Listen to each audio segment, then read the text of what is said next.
Hey, I'm Chris with Munster Studio Furniture. Today we're going to take a look at the build process for our walnut mastering desk.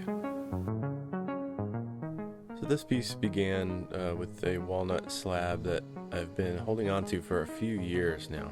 Just had one knot to work around, so I decided to stabilize that first. The best way to deal with that is just to fill with some blackened epoxy. It'll stabilize any loose material in there. So we just taped off the bottom, and the material around it was in really good shape, so I didn't have to really worry about doing any additional work on it other than the epoxy. And I'm doing a full pour of this epoxy, even though the slab at the moment is at about 8/4 thick. So I have some time to wait while I build the next part of the structure. So we're starting with the central box portion. I cut some dados across this plywood. You can see them a little bit here in this track.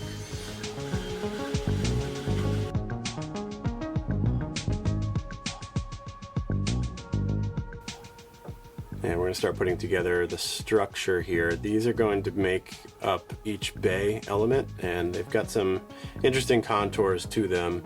Those are all joinery related, aside from the overall angle that these will be placed at. You'll see how this comes together. Rather than show a 3D rendering of the design for this piece, I will instead show elements of this project on a miniature. So we are looking at the side portion here of the center box unit that is kind of floating inside of this walnut frame. There's going to be some pretty involved pocketing in order to accommodate and support the angles of that structure. It's basically building a cabinet carcass, but it's got some more intricate joinery. I had some wood milled on my property recently from some trees that came down and that we took down. I asked the operator how thin we could go if we were to sneak the walnut slab in while I got these other pieces of sycamore and oak dealt with. And he was able to give me a few veneers at about 3/16 thick, which is a really workable thickness. I don't need to worry about sanding through everything. It'll get it down plain, and it's still a substantial veneer.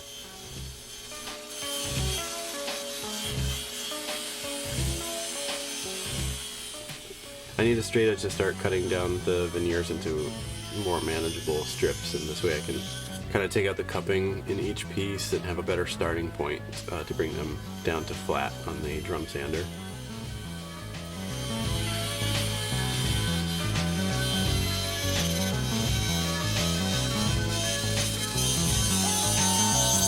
So we'll be making veneers that cover all of this elements here in the box.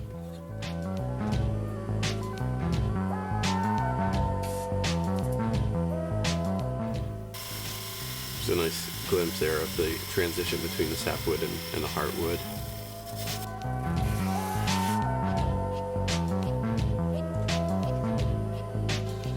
So we're going to edge band the walnut plywood, and I want all of that material to be a consistent color. So using veneers from the slab is the best way to go, because it's going to be the same wood used for the desktop, used for the front legs, and one or two other portions in this piece.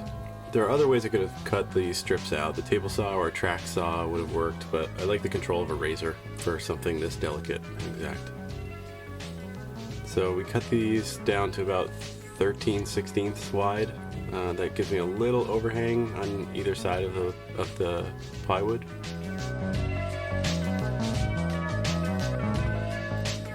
I'm going to glue the first strips at the bottom and top of the carcass, and then from there I cut out some triangular notches and size those upright pieces by hand before applying glue and clamping all those in place. It's just a nice little detail that makes the piece a little more elevated.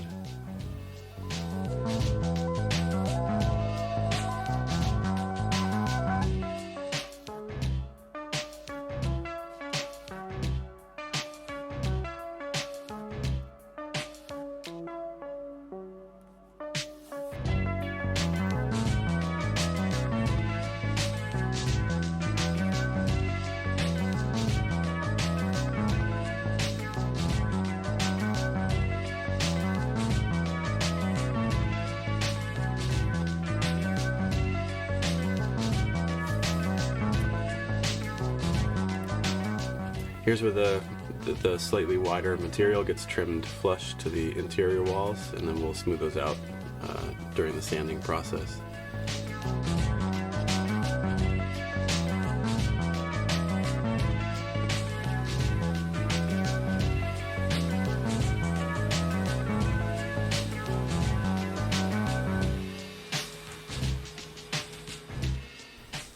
Off camera, I ripped a straight edge down the middle of the slab, and that splits one half to be used for the desktop and leaves the other half for the front legs and a few other little areas.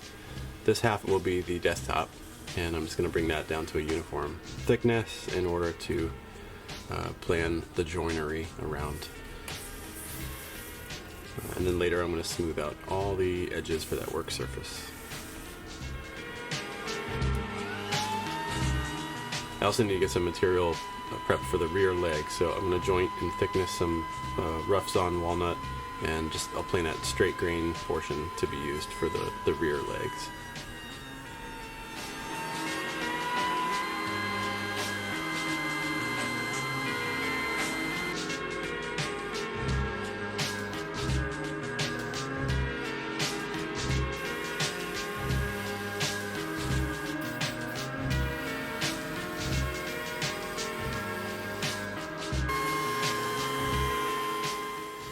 Here we're shaping what is going to be the rear leg portion, the vertical rear leg.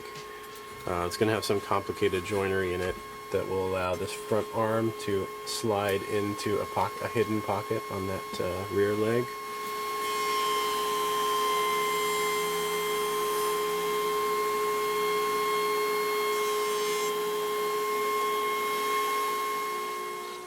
Because of the complicated joinery, we're going straight out on the CNC to cut all of the necessary joints for the interlocking pieces.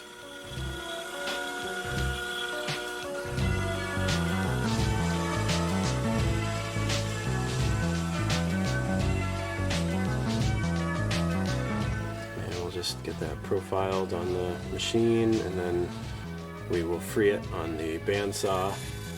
This just releases the extra material, and then we will flush trim the rest of it with a router.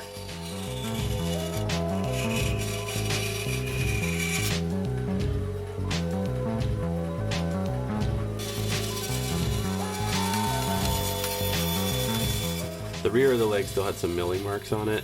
I'm really trying to use every little bit of material as I can for these pieces, so I've got my jointer set to take the tiniest bite, like a 32nd of an inch or so.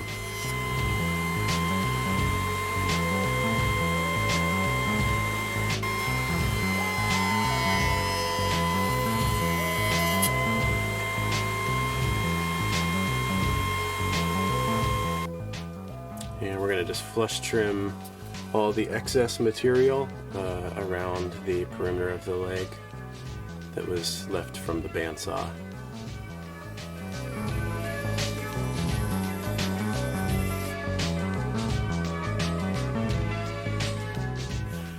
And bring those legs down to basically their final thickness again at the drum sander. Here's a look at the various pocket depths. This will become clear a little bit later in the video.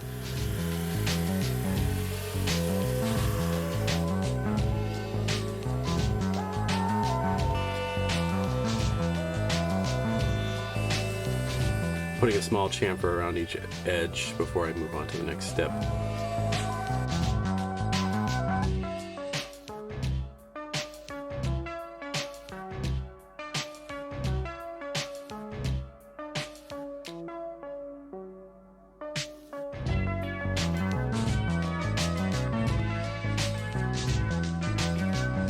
The smaller walnut pieces get glued in at 90 degrees to the inside face of the legs.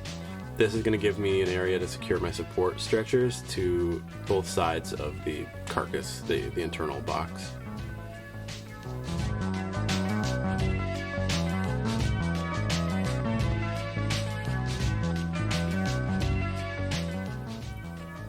Now this is a really tight one-way glue joint. The next elements are going to go through the same process. These are the front-facing arms, which link the rear legs to the front desktop. These are cut on the CNC as well, trimmed at the bandsaw, flush trimmed on the router.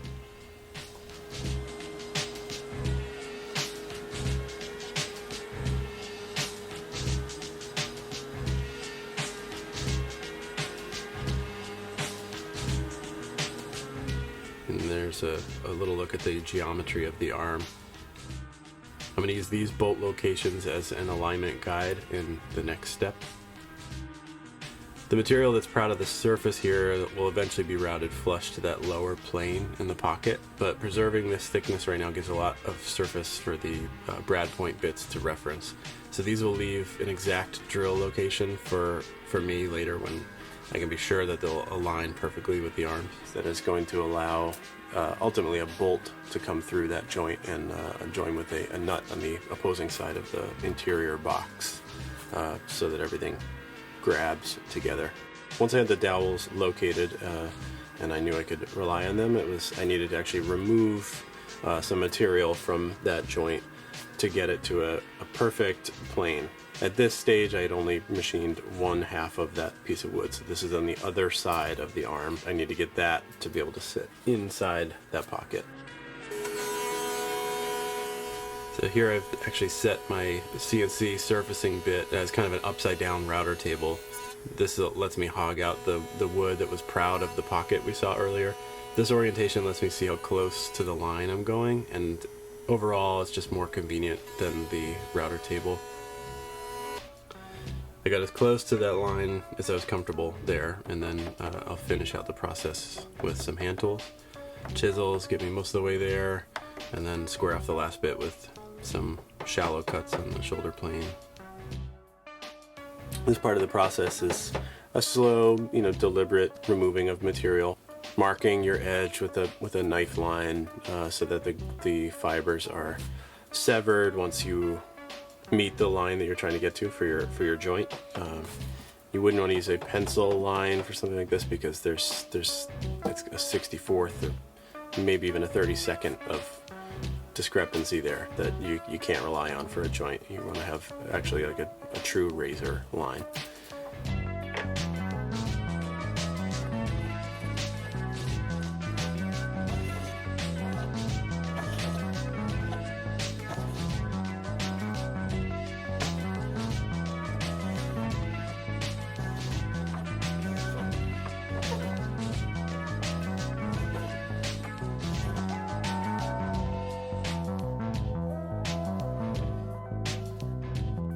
Off camera, I drilled out those bolt locations and I'm ready to complete the joint where the side arm will meet the rear legs.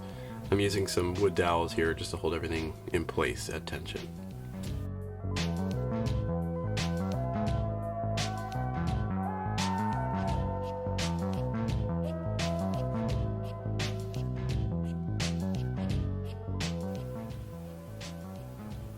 I'll take the tape off and see how that joint feels. It's a nice straight line where A meets B.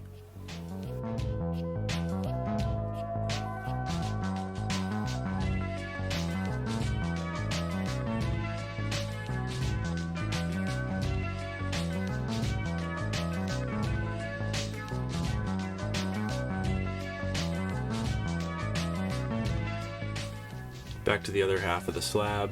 We cut out the two front legs and some of the necessary joinery to add additional 90-degree wings. Those are similar in design to the rear legs.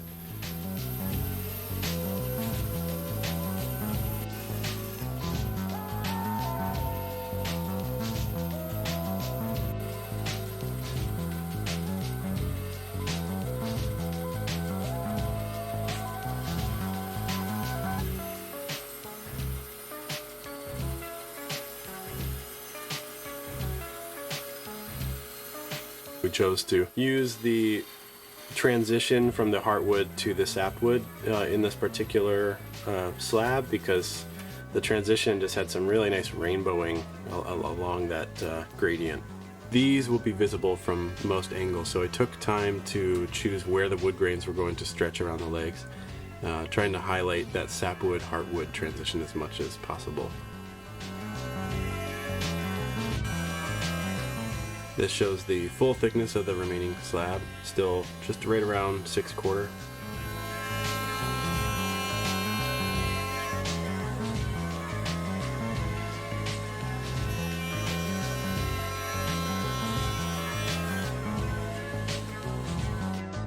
Next, it's time to place the threaded inserts throughout the whole box structure.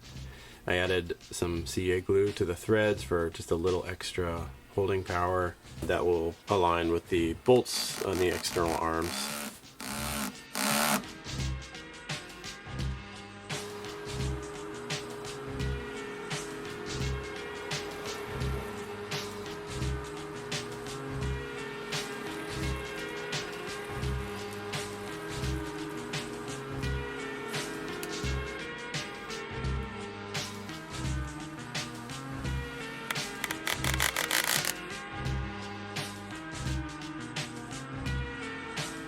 The last bit of finishing on the arms involved routing a chamfer on all the edges.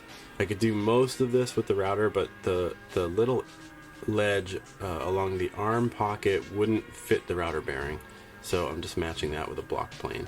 You wouldn't want to have a chamfer on one piece and no chamfer on a mating point of that joint, so we're just continuing the 45-degree chamfer onto both pieces there. And then some final cleanup with a sanding block. I'd like to quickly say, if you're enjoying this build, in our next video we're going to be turning one of these, which is the Yamaha Reface CP electric piano, into this, which is a fully weighted 61 key controller with an internal amp, speakers, and we will try to show you the process for turning one of these into your own personal Rhodes-ish piano. So feel free to subscribe here and check that out when we post it.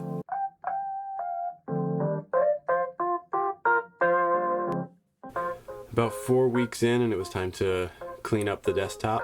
We used a lot of mineral spirits, which also highlights the grains and let us take a look at the colors that we'd ultimately get for this face once there was finish applied. You can see some of the transition there, and that transition also exists in the front legs. Look at that, dude. Give me a dry towel. A little portion of the desktop still had some live edge to it, and I decided to preserve and highlight that a little bit since the contour kind of followed along the sapwood line, and it was just a little nod to where the slab began the project. And then the best part of every hardwood project is when it's time to oil the pieces. So we're going with a thinned out Danish oil, and later we're going to come back with the final coats of finish once that Danish oil has cured.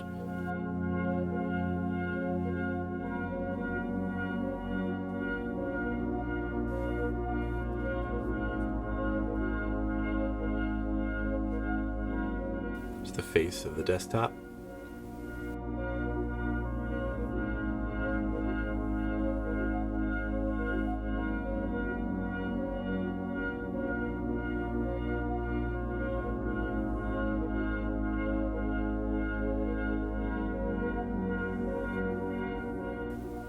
The rear legs, and those bolt and pin locations that you see, the holes on the side of those legs, are what allow the rear shelf to be removed and repositioned into the upper portion of the desk if that is desired, or just slid into the routed dados to sit in a lower orientation, which allows your monitors to sit a little bit lower, especially if they're on ISO pads or something like that.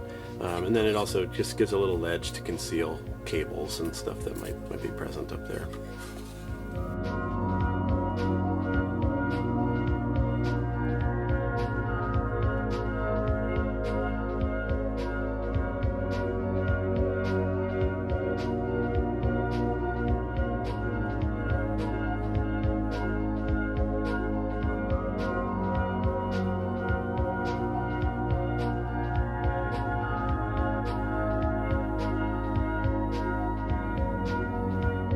Once the Danish oil cured, we went back over the desktop and front legs with a few coats of polymerized oil wax combo.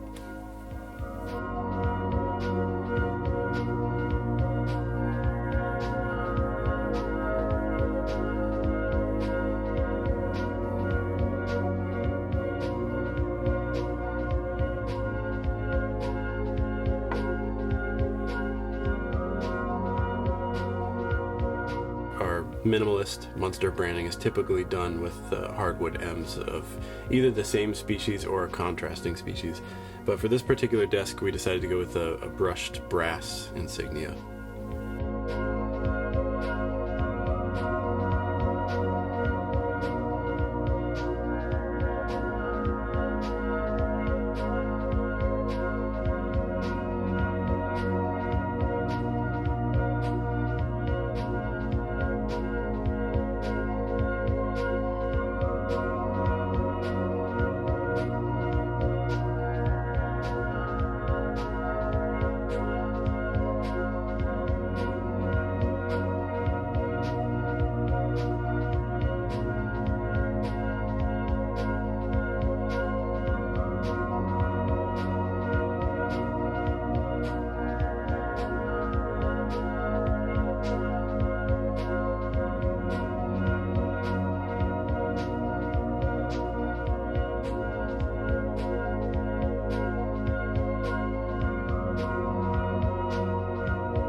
Thanks for watching.